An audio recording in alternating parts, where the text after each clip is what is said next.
So Wi, cuba perkenalkan diri sikit, lepas tu dulu kau buat apa? Okay, bismillahirrahmanirrahim. Assalamualaikum warahmatullahi taala wabarakatuh. Nama saya Muhammad Syazwi bin Samjul alias Samsul. Saya graduan daripada UiTM Shah Alam, Bachelor in Muamalat. Okay, saya seorang fresh graduate daripada UiTM lah. So memang sebelum ni tak ada buat bisnes apa-apa, tak ada kerja apa-apa lah. Okay, macam mana saya boleh join bisnes ni? Saya kenal dengan daripada senior saya. So senior saya tu intern dalam bidang takaful ni lah. So saya jumpa dia, tanya macam mana intern apa semua ni lah.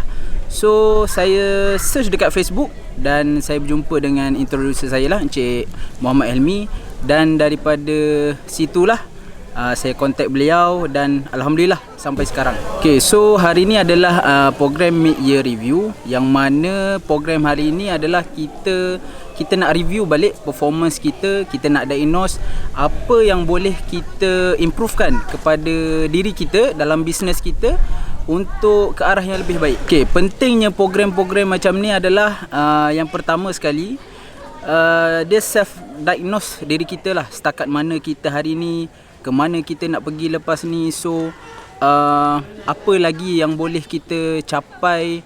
Sebab kadang-kadang kita yalah, bila buat bisnes kita leka dengan kita punya diri kita sendiri. Kita syok sendiri tanpa self-diagnose, kita tak akan pergi jauh lah. Okay, saranan saya kepada rakan-rakan yang di luar sana yang mungkin masih mencari-cari ataupun masih lagi takut nak cuba bisnes takaful ni, just go je. Sebab kat sini support system dah cukup, learning base pun dah banyak. So memang orang kata complete lah, complete dari segi pembelajaran dan pengajaran. So daripada situ, kalau kita tak ambil ambil tahu ataupun kita ambil part dalam bisnes ni, memang amat-amat rugilah. Sebab dalam bisnes ni skim disediakan, training free, just buat je.